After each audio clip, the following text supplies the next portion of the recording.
एक कारखाने में 60% श्रमिक 30 वर्ष से अधिक आयु के हैं। ठीक है, ये 60% श्रमिक है, यहाँ पे हमें मेल फीमेल के बारे में नहीं बताया गया है। ठीक है, फिर आगे कह रहा है इनमें से 75% पुरुष हैं। अब आप यहीं पे समझना, ये 60% श्रमिक हो गए टोटल।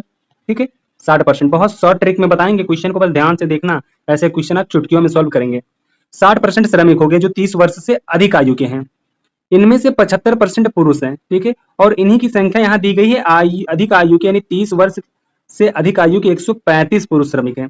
ठीक है, तो हम सबसे पहले यहाँ शेष महिलाएं ये सब चीजें ज्ञात करेंगे। तो आप कहेंगे 60% अगर श्रमिक पुरुष हैं, इसमें 75% पुरुष से हमें दे रखा है, तो इसका 75% कितना होगा?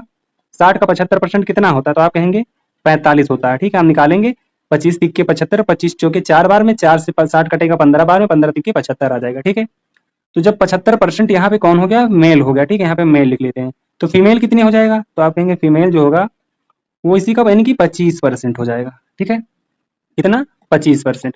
तो हम इसका मान निकालेंगे, तो आप कहेंगे 60 का 25% जब हम निकालेंगे तो कितना बचेगा?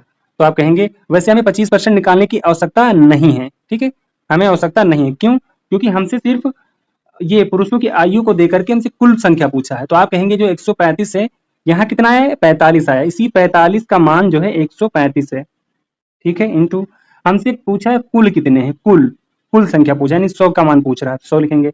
अब इसे हम सॉल्व करेंगे। ठीक है, 45 तिक्के 135 होता है, 45 तिक्के 135 होता है। 100 से 3 को गुणा करेंगे तो आपका आ जाएगा 300। ठीक है, सबसे शॉर्ट ट्रिक है इस क्वेश्चन को लगाने का। तो आप कहेंगे ऑप्शन सी राइट है, 300।